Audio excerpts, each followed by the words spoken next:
चलो गाइस, इस क्वेश्चन का आंसर देने की कोशिश करो।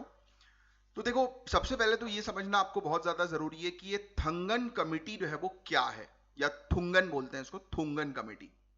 तो 1988 में पी के थुंगन, इनकी चेयरमैनशिप में एक सब कमेटी का गठन किया गया था, ताकि पंचायती राज इंस्टीट्यूशंस की राजनीतिक और प्रशासनिक संरचना यानी कि पॉलिटिकल और एडमिनिस्ट्रेटिव स्ट्रक्चर पर विचार किया जा सके। तो सिंपली हमें समझ में आ गया कि पंचायती राज इंस्टीट्यूशन के स्ट्रक्चर में रिफॉर्म के लिए, सुधार के लिए ये पी के थुंगन कमेटी जो है वो बनाई गई।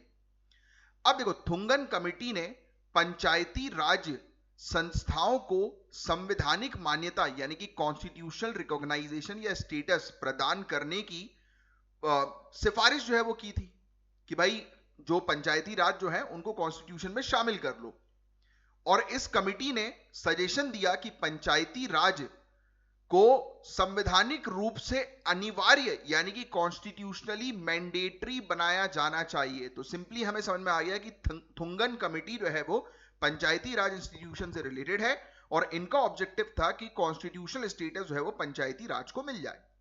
अब थुंगन कमेटी की सिफारिशों, मतलब जो जो थी रिकमेंडेशन जो था वो, और आगे चल के 73rd और 74th कॉन्स्टिट्यूशनल अमेंडमेंट एक्ट के माध्यम से पंचायती राज संस्थाओं और नगर पालिकाओं को 5 साल निर्धारित किया गया, यानी कि इनका जो टेन्योर होगा, कार्यकाल जो होगा वो 5 साल का होगा, जो कि अगेन इनके रिकमेंडेशन पर आधारित था थुंगन कमेटी के।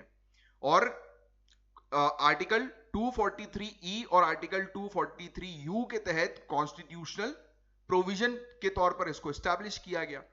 और फिर हमें देखने को मिलता है कि अगर आप क्वेश्चन को जो है वो ध्यान से पढ़ेंगे तो उस क्वेश्चन में 3 साल का टेन्योर था, वो गलत है। 5 इयर्स के टेन्योर की बात जो है वो कही गई थी थुंगन कमेटी के अंदर।